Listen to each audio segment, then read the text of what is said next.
नमस्कार, जय हिंद साथियों। एक बार फिर से आप सबका बहुत बहुत स्वागत है। नारी शक्ति वंदन विधेयक 2023 ये क्या है, इसमें खूब चर्चा में है। अभी 19 सितंबर को ही ये पहली बार मतलब एक ही दिन में लोकसभा में पेश हुआ और पारित भी हो गया। अब इसको राज्यसभा से पारित करना बाकी रह गया है। तो इस विधेयक में क्या है हम आपको बताएंगे। देखिए, आप जानते हैं कि हमारे यहाँ क्या, दुनिया के ज़्यादातर देश पुरुष प्रधान देश हैं, यानी पुरुषों का वर्चस्व है, स्त्रियां उनके पीछे हैं, हर काम में पुरुष आगे हैं।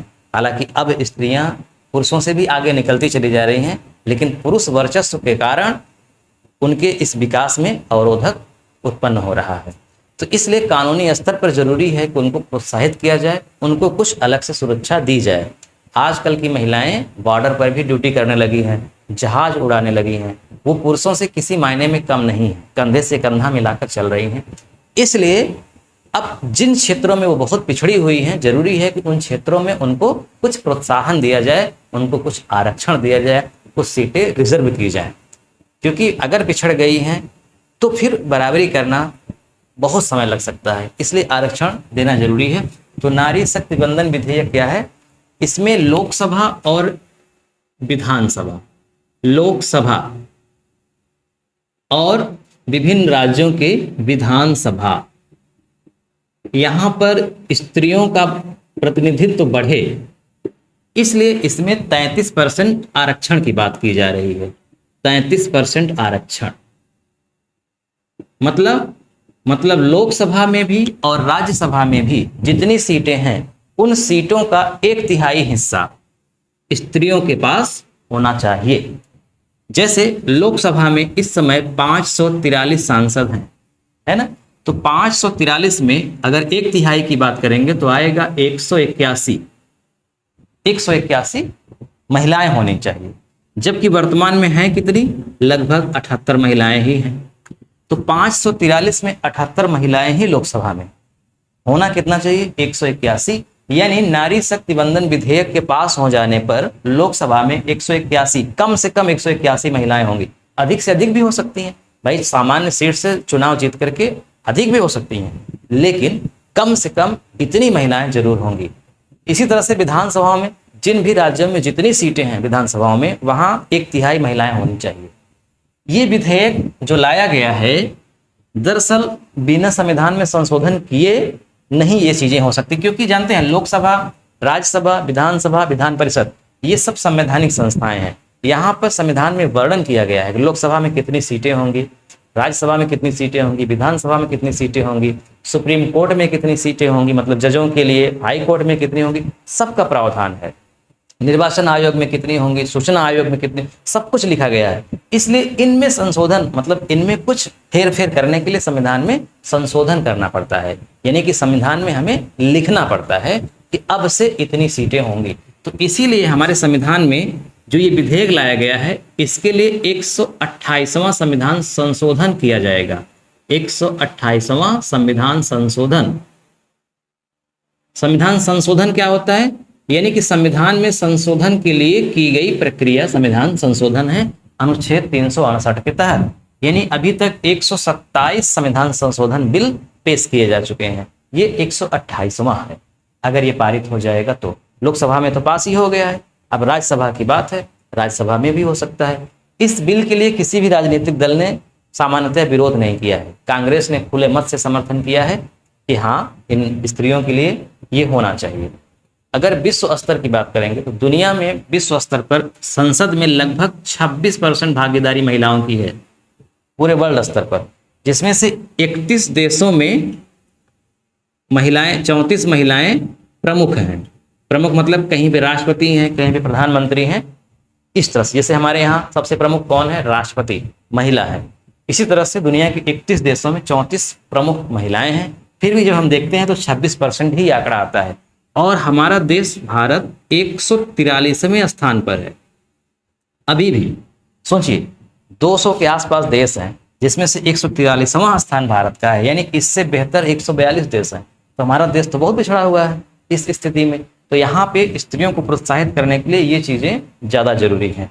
और अगर अच्छा, इसमें जो वृद्धि हो रही है वो मात्र हो रही है 0.4% वार्षिक, मतलब 0.4% ही बढ़ रहे हैं हर वर्ष। इसका मतलब कि अगर ये प्रक्रिया ऐसे ही जारी रही तो लगभग अभी 130 वर्ष के आसपास लगेगा समय पुरुषों के बराबर पहुंचने में। यानी संसद में, विधानमंडल में स्त्रियों की बराबरी पुरुषों के साथ होने के लिए अभी 130 वर्ष लग सकते हैं। तो 130 वर्ष बहुत लंबा समय होता है। तब तक में स्त्रियां और क्षेत्रों में पिछड़ जाएंगी। इसलिए जरूरी है कि उन्हें आरक्षण दिया जाए। सबसे पहले 1974 में बात की गई थी महिला आरक्षण के लिए। इस महिलाओं की मतलब भागीदारी के लिए एक टीम गठित की गई थी कि पता करो कि महिलाएं किस पोस्ट पे कितनी हैं, कितना पिछड़ी हुई। तो उस समिति ने जो संस्तुति दी थी उसने कहा था कि महिलाओं को आरक्षण मिलना चाहिए, तभी महिलाएं पुरुषों के बराबर हो सकती हैं। फिर धीरे धीरे प्रक्रिया जारी रही। 2010 में, हालांकि 1996 में भी एच.डी. देवगौड़ा और बहुत प्रयास किए गए लेकिन काम हो नहीं पाया था। 2010 में मनमोहन की सरकार ने ये बिल, मतलब दूसरा नाम था उसका, महिला आरक्षण विधेयक के नाम से था, वो राज्यसभा में पास करवा लिया था 1/3 आरक्षण के लिए। जैसे मोदी जी ने लोकसभा में पास करवाया है, ऐसे ही मनमोहन सिंह ने 1/3 आरक्षण महिलाओं को संसद में पाने के लिए राज्यसभा से पास करवा लिया था और लोकसभा में भी पास हो जाता। लेकिन मामला ये हो गया उस समय कि उस समय गठबंधन की सरकार थी, तो सपा और राजद, आप जानते हैं इन दोनों पार्टियों को, तो सपा और राजद दोनों ने समर्थन किया था यूपीए को, यानी कि कांग्रेस को। इन दोनों के समर्थन से कांग्रेस ने सरकार बनाई थी। तो इन दोनों पार्टियों ने विरोध किया, फिर जिसके कारण फिर मनमोहन सरकार को झुकना पड़ा और लोकसभा में ये गया ही नहीं और रिजेक्ट हो गया। अब इन्होंने विरोध क्यों किया था? इन्होंने विरोध इसलिए किया था, इनका कहना था जो 1/3 आरक्षण महिलाओं को मिल रहा है उसमें ओबीसी और एससी की महिलाओं को अलग से मिलना चाहिए। मतलब अभी तो नियम ये है कि लोकसभा में जितनी सीटें हैं उसमें 1/3 महिलाओं के लिए रिजर्व हो गए, 1/3 महिलाओं के लिए। इन्होंने कहा 1/3 महिलाओं के लिए रिजर्व हो, लेकिन ओबीसी महिलाओं के लिए अलग रिजर्व हो, SC/ST महिलाओं के लिए अलग रिजर्व हो, क्योंकि ऐसा न होने से शहरी महिलाओं का वर्चस्व बढ़ेगा, संसद में शहरी महिलाओं का प्रतिनिधित्व बढ़ेगा, उच्च जातियों की महिलाओं को प्रतिनिधित्व बढ़ेगा, निम्न जातियों को और ग्रामीण क्षेत्र के महिलाओं को प्रतिनिधित्व संसद में नहीं मिल पाएगा, इसलिए ये भी करो। तो इस कारण ये जो टकराव हुआ था और विधेयक को फेल कर दिया गया था। अब इस समय 2023 में मोदी की सरकार है और लोकसभा में बहुत प्रचंड बहुमत है, तो लोकसभा में पास हो जाएगा, राज्यसभा में भी पास हो जाएगा, और ये पास हो जाता है तो नारी शक्ति वंदन विधेयक के नाम से फिर नारी शक्ति वंदन एक्ट हो जाएगा 2023, और 128वां संविधान संशोधन हो जाएगा। तो हर राज्य की जितनी भी विधानसभा हैं सब में 1/3 महिलाएं होंगी, संसद में, लोकसभा में 1/3 महिलाएं होंगी। ध्यान रखिएगा, ये जो आरक्षण है ये राज्यसभा में नहीं दिया जाएगा और ना ही विधान परिषदों में दिया जाएगा। ये अभी केवल और केवल लोकसभा और विधानसभाओं के लिए है। अगर मैं आपको संक्षेप में बताना चाहूं कि हमारे यहाँ केंद्र और राज्य, केंद्र स्तर पर क्या होता है? संसद कानून बनाती है, और राज्य स्तर पर विधानमंडल, राज्य स्तर पर विधानमंडल। संसद में 2 पार्ट हैं, मुख्य रूप से 2 ही हैं, लेकिन एक और मान लिया जाता है राष्ट्रपति को। एक है लोकसभा और एक है राज्यसभा, और तीसरा माने जाते हैं राष्ट्रपति। तो इस तरह से संसद के 2 सदन, और भाग की बात करें तो 3 भाग हैं। यानी कोई भी कानून बनता है तो इन तीनों को ही इसमें इंक्लूड होना पड़ेगा। यानी इन तीनों में कोई एक भी अनुपस्थित रहा तो कोई भी कानून पास नहीं हो पाएगा। राष्ट्रपति की भूमिका होती है राज्यसभा और लोकसभा की। अगर लोकसभा में कोई बिल पास हुआ तो फिर उसे राज्यसभा में पास होना पड़ता है, और अंत में राष्ट्रपति की मंजूरी अनिवार्य है। लोकसभा राज्यसभा में पास हो जाए ये बिल, लेकिन राष्ट्रपति इस पर मंजूरी न दे तो भी काम होने वाला नहीं है। तो तीनों की मंजूरी आवश्यक होती है। तो ये जो आरक्षण है वो लोकसभा में लागू, राज्यसभा में लागू नहीं है, और विधानमंडल में हर राज्यों में अलग अलग है। कुछ राज्यों में केवल विधानसभाएं हैं और कुछ राज्यों में विधानसभा के साथ साथ विधान परिषद भी है। जैसे अपना यूपी, यहाँ पे विधान परिषद भी है। तो ये विधान परिषद में लागू नहीं है, विधानसभा में लागू होगा। कब से लागू होगा? 2029 से, मान लीजिए 2029 से लोकसभा में और उसके पहले विधानसभा में। कारण ये है कि इसको लागू करने के लिए परिसीमन कराना जरूरी है, और परिसीमन अभी जनगणना ही नहीं हो पाई है तो कहाँ से हो पाएगा, और उसके पहले ही चुनाव हो जाएगा लोकसभा का। तो 2000 अगर ये बिल पास भी हो जाता है तो 2024 की लोकसभा में ये फार्मूला काम नहीं करेगा, अभी पुराना ही नियम काम करेगा। परिसीमन होगा, फिर उसके बाद जो 2029 में लोकसभा का चुनाव होगा तब ये काम करेगा, और उसके पहले ही अगर परिसीमन हो जाता है तो विधानसभाओं में ये फार्मूला काम करने लगेगा।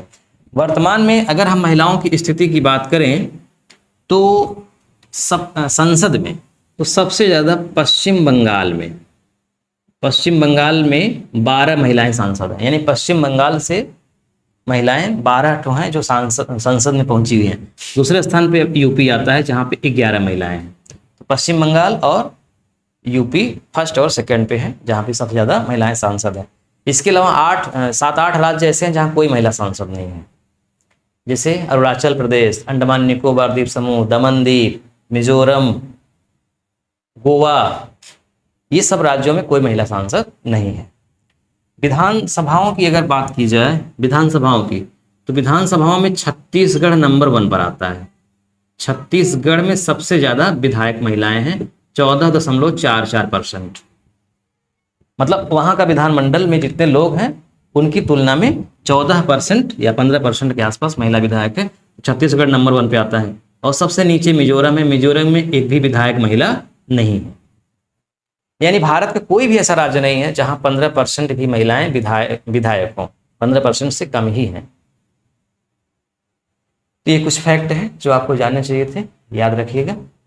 तो अभी ये बिल जो है वो राज्यसभा में पास होगा, फिर राष्ट्रपति की मंजूरी के लिए भेजा जाएगा, तब उसके बाद इसके लिए आदेश जारी होगा, फिर ये अप्लाई होगा। तो पूरा जब ये हो जाएगा, पूरा प्रोसेस पूरा हो जाएगा तो एक वीडियो हम और बनाएंगे, फिर आपको डिटेल में बताएंगे। अभी ये बिल केवल लोकसभा में पारित हुआ है। अब चूंकि कोई राजनीतिक पार्टियां विरोध नहीं कर रही हैं तो मुझे लगता है कि ये बिल पास हो जाएगा। वीडियो देखने के लिए आपका बहुत बहुत धन्यवाद।